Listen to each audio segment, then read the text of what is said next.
ये दुर्गुण है कि वो संचय बहुत करता है, लोभी बहुत होता है, ज्यादा से ज्यादा संचय करता है।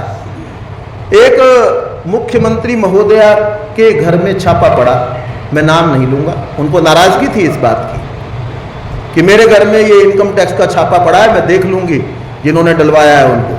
और वहां पर क्या मिला, वहां केवल मात्र 10,000 साड़ियां थी, 10,000 साड़ियां और 75 जोड़ी सैंडल थी उनके पास में, और सोने का कोई हिसाब नहीं। और उनको नाराजगी थी कि मेरे घर में छापा क्यों पड़ा है ना, मैं देख लूंगी जिसने मेरे घर में छापा डलवाया है। ये जो संचय की प्रवृत्ति है, और वो बहुत धार्मिक लीडर थी, धार्मिकता बहुत थी, उनके बारे में अखबार में आया करता था कि वो 4 घंटे आज पूजा घर के अंदर रही हैं, अपने सुबह 10 बजे से 2 बजे तक पूजा करती नहीं। ऐसा उनके बारे में हर एक के विषय में नहीं आता, उनके विषय में आता था।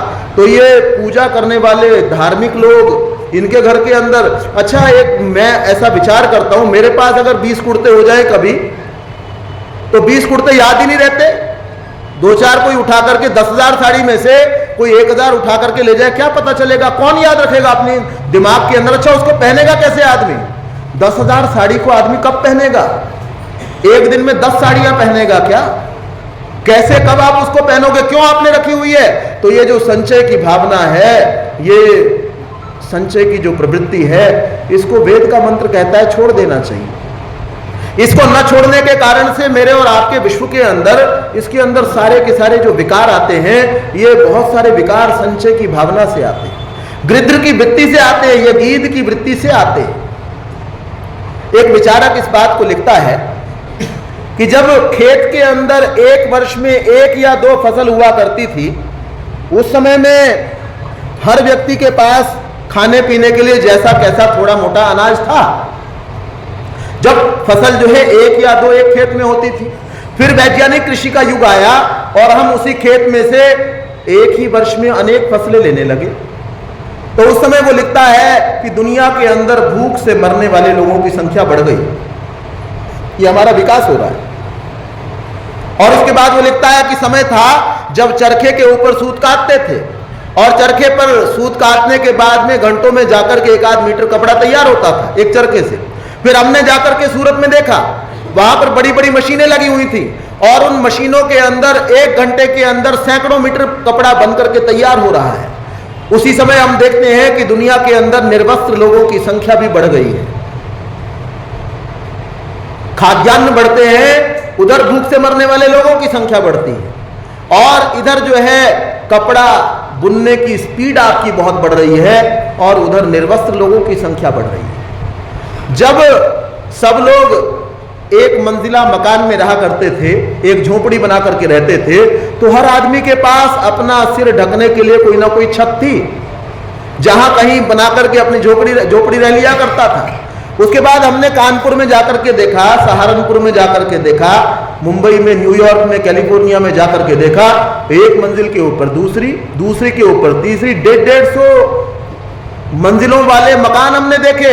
उस समय में उसी मुंबई शहर के अंदर सड़क पर सोने वाले लोगों की संख्या बहुत बढ़ गई है, फुटपाथ पर सोने वाले लोगों की संख्या बढ़ी हुई है, और फुटपाथ पर सोने के लिए लड़ाई होती है कि इस जगह पर मैं पिछले 3 महीने से सो रहा हूं, तू मेरे पास आकर के नहीं सो सकता, तेरे को यहां से उठना होगा।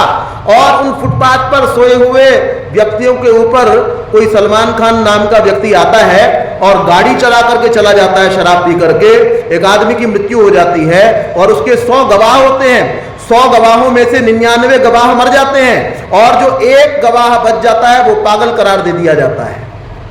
ये क्या है, ये कुछ व्यक्तियों की गृध्र वृत्ति के कारण है कि मेरे पास तो मुंबई के अंदर इतने फ्लैट होने चाहिए, इतने मकान होने चाहिए, दूसरा सड़क पर सोता है, तो मेरा आपका क्या जाता है, मेरा इसके अंदर क्या घिस रहा है, वो कुछ नहीं कर रहा है, उसकी किस्मत ऐसी है तो मैं क्या करूं। और जैसे कैसे भी ये संपदा प्राप्त हो जाए, वो मुझे प्राप्त होनी चाहिए। वेद का मंत्र हमको क्या कहता है, वृद्ध या तुम जई हे मनुष्य, गीध की चाल को छोड़ दे, ये अतिरिक्त संचय करना छोड़ दे। ये जो संचय किया हुआ है, कितना भी तेरे पास में है, अवश्यम यातारः चिरतरम उषित्वापि विषयाः, जितने भी विषय भोग तेरे पास में है, ये निश्चय ही तेरे को छोड़ करके जाने वाले हैं। तो जब छोड़ करके जाने वाले हैं तो इनको किस लिए झूठ बोल करके, जिस झूठ को बोल करके, जिस चोरी को करके, जिस रिश्वतखोरी को करके आप इस संपदा को इकट्ठा करते हैं, मैं इस संपदा को इकट्ठा करता हूं, वो रिश्वतखोरी की भावना संस्कारों के रूप में मेरी आत्मा के साथ में साथ जाने वाली है, उसके कारण से मुझे बुरा फल मिलने वाला है और मेरी अच्छी भावनाओं के कारण से अच्छा फल मिलने वाला है। तो क्यों मैं इस प्रकार की संचय की वृत्ति को अपनाता हूं? एक व्यक्ति ने यह विचार किया, उसने लिखा, वो कहने लगा अभी तो आदमी को जानकारी है कि उसकी आयु 80 साल की, 90 साल की, 100 साल की है। अगर हमको यह पता होता कि हमने कभी मरना नहीं है, तब आदमी कितना संचय करता। अभी तो सबको पता है कि 100 साल में चले जाएंगे, 120 में जाएंगे, 80 में जाएंगे, तब भी इतना संचय करता है। अगर यही पता चल जाता इसने तो मरना ही नहीं, तूने तो कभी मरना नहीं, तब क्या करता? तब क्या हाल होता इस सृष्टि का, इस दुनिया का, तब क्या होता? तो हमको विचार करना चाहिए। हॉलैंड का एक गरीब किसान था, फ्लेमिंग नाम का, और फ्लेमिंग जो है एक दिन जो है अपने खेती के औजारों को शाम को साफ कर रहा था। साफ करते करते उसको एक बच्चे के रोने की आवाज सुनाई दी। तो ये औजारों को छोड़ करके और जिधर से आवाज आ रही थी उधर दौड़ा हुआ गया। तो उसने देखा कि वहां पर जो बच्चा है वो इसलिए रो रहा है क्योंकि वो एक दलदल में धंसता चला जा रहा है। दलदल के विषय में आप जानते हैं कि दलदल से आदमी जितना निकलने का, बाहर आने का प्रयास करता है, उतना उसमें धंसता चला जाता है। अच्छा, इसके घर के पास का दलदल था, इसको अनुभव था कि आदमी को दलदल से कैसे बाहर निकालना चाहिए, और थोड़ा बहुत इसका रिस्क भी होता था। कभी कभी ये खुद गिर जाता था दलदल में, परेशानी होती थी, लेकिन ये हर बार जो है व्यक्ति को कोई अगर ऐसी स्थिति में होता था तो उसको निकाल करके बाहर आता था, ये अपनी जिम्मेदारी समझता था। तो ये उस बच्चे को निकाल करके बाहर ले आया और कहा, बेटे नहा लो। बच्चा नहा लिया। बोले, तुमको अपने घर का रास्ता मालूम है? हाँ जी मालूम है, घर चले जाओ। घर चला गया। इसको लगा फ्लेमिंग को ये बात यहीं खत्म हो गई। लेकिन अगले दिन शाम के उसी समय में एक व्यक्ति एक बहुत लंबी गाड़ी के साथ में आया और गाड़ी की एक तरफ से वो व्यक्ति बाहर निकला जिसकी शक्ल कल जो बच्चा गया था उससे मिलती जुलती थी, लेकिन ये बड़ा आदमी था। और पता चला कि उस बच्चे का पिता है। दूसरी तरफ से बच्चा बाहर निकला। ये वास्तविक बात है, ये काल्पनिक बात नहीं है जो मैं आपके सामने रख रहा हूं।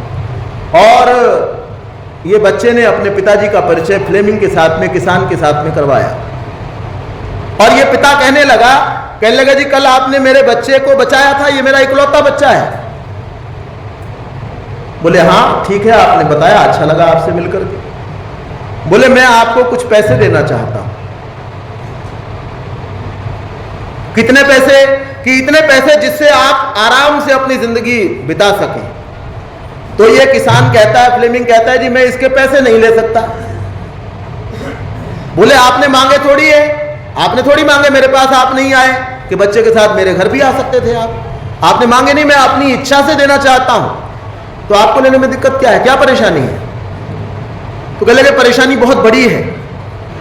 कहने लगे क्या परेशानी है? बोले अभी तक मैं बहुत सारे बच्चों को ऐसे बचा चुका हूं, आज आप मेरे पास में ये पैसे देकर के जाओगे तो मेरे अंदर एक लोभ की भावना जागृत होगी, बच्चा बचाता हूं, पैसा मिलता है। अगली बार जब कोई बच्चा ऐसे ही धंस रहा होगा तो मैं क्या विचार करूंगा, भैया इसकी शक्ल देखो, किसी अमीर बाप की संतान लगता है तो बचाऊंगा, और गरीब का होगा तो क्या जाने दो, पता नहीं कुछ देके भी जाएगा कि नहीं देके जाएगा। तो इसलिए मैं ये लोभ की वृत्ति जो है ना, ये अपने हृदय में उत्पन्न नहीं होने देना चाहता। मेरा गुजारा अच्छा चल रहा है, मैं दिन में परिश्रम करता हूं, शाम को मुझे भोजन मिलता है, मैं कोई परेशान नहीं हूं। तो इसने अमीर व्यक्ति ने, बच्चे के पिता ने बहुत तरीके से समझाने का प्रयास किया, लेकिन फ्लेमिंग को कुछ समझ नहीं आया। कहने लगा मेरे विचार से अब आपको चलना चाहिए। ये वापस बैठने लगा तो फ्लेमिंग का बच्चा जो है वो झोपड़ी से खेलता हुआ बाहर आया। अच्छा, ये जो पॉलिटिशियन और बिजनेसमैन होते हैं, ये कई तरीके से काम किया करते हैं, हार नहीं मानते। अच्छा, ये दाव फेल हो गया, अब की बार ये दाव चलाओ। ये वापस बाहर निकल आया और वापस बाहर निकल के कहता है जी एक बात और करनी थी जी। बोले अब क्या बात रह गई जी? बोले अब बात ये है कि आप धन नहीं लेना चाहते, मैं आपको धन नहीं दूंगा। फिर और क्या बात है? कि आपका बच्चा जो है, मैं ये चाहता हूं कि इसके अंदर आपके ही संस्कार होंगे। आप इतने महान हैं कि आप जो है अपनी जान की परवाह नहीं करते और दूसरों को बचाते हैं, एक पैसा उसका नहीं लेना चाहते हैं, तो आपका खून इस बच्चे के अंदर है, तो इसके अंदर भी ना कुछ संस्कार जरूर होंगे। और मैं ये चाहता हूं कि आपका बच्चा जो है मेरे बच्चे के साथ में एक स्कूल में पढ़े और उसकी फीस मैं देना चाहता हूं। फिर जब कल ये दोनों बच्चे बड़े हो जाएंगे तो हम दोनों इन पर अभिमान कर सकेंगे। किसान को ये बात थोड़ी ठीक समझ में आ गई। अब ये दोनों बच्चे इकट्ठे पढ़े और पढ़ करके एक बच्चा बड़े होकर के उसका नाम हुआ विंस्टन चर्चिल। आपने नाम सुना हुआ है क्या? ब्रिटेन के प्रधानमंत्री, जो दलदल से बचाया गया था बच्चा, वो बड़े होकर के बना विंस्टन चर्चिल। और दूसरा ये फ्लेमिंग, किसान का बच्चा बना अलेक्जेंडर फ्लेमिंग। ये नाम आपने सुना है क्या? पेनिसिलिन नाम के इंजेक्शन का आविष्कार इस अलेक्जेंडर फ्लेमिंग ने किया था। और बाद में बड़े होकर के विंस्टन चर्चिल दोबारा से बीमार पड़ गया। जब दोबारा बीमार पड़ गया तो ये पेनिसिलिन के द्वारा इसकी जान बचाई जा सकी। तो आप देखें, सत्यार्थ प्रकाश के अंदर ऋषि लिखते हैं, वो कहते हैं कि धर्म एव हतो हंति धर्मो रक्षति रक्षितः, कि हम यदि धर्म की हत्या करते हैं तो वो मारा हुआ धर्म हमारी हत्या करता है। और धर्मो रक्षति रक्षितः, अगर हम धर्म की रक्षा करते हैं तो वो रक्षा किया हुआ धर्म हमारी रक्षा करता है। तस्मात् धर्मो न हंतव्यो, इसलिए मुझे और आपको धर्म की हत्या नहीं करनी चाहिए। मानो धर्मो हतो वधित, ऐसा ना हो कि वो मारा हुआ धर्म जो है वो हमारी हत्या करता है। तो पहला धर्म का पालन जो है फ्लेमिंग ने किया, अपने कर्तव्य को निभाया। नहीं तो सोचता मेरे भोजन का समय है, टाइम क्यों खराब करूं, कौन है मरने वाला, मुझे क्या करना है जा करके, मुझे क्यों देखना है ना। कुछ लोग बोलते हैं सानू की, सुना हुआ होगा आपने शायद, कि भाई कोई और मर रहा है, बोले सानू की, और बोले भाई ये ऐसा होगा, बोले त्वानू की, तेरे को क्या और मेरे को क्या। तो उसने ऐसा विचार नहीं किया, पहले धर्म का पालन उसने किया, उसके बाद उसके पिता ने धर्म का पालन किया कि बच्चे को, दूसरे बच्चे को पढ़ाने का प्रयास किया। उसके बाद दोबारा से हम जो कर्म करते हैं, हम जो धर्म करते हैं, सृष्टि के सूक्ष्म नियमों के द्वारा वो हमारा किया हुआ अच्छा कर्म लौट करके हमारे पास अवश्य आता है। ऐसा बहुत से लोगों ने देखा है। आप बहुत बार देखते हैं कि आपने कुछ अच्छा किया होता है और वो लौट करके आपके पास में आता है।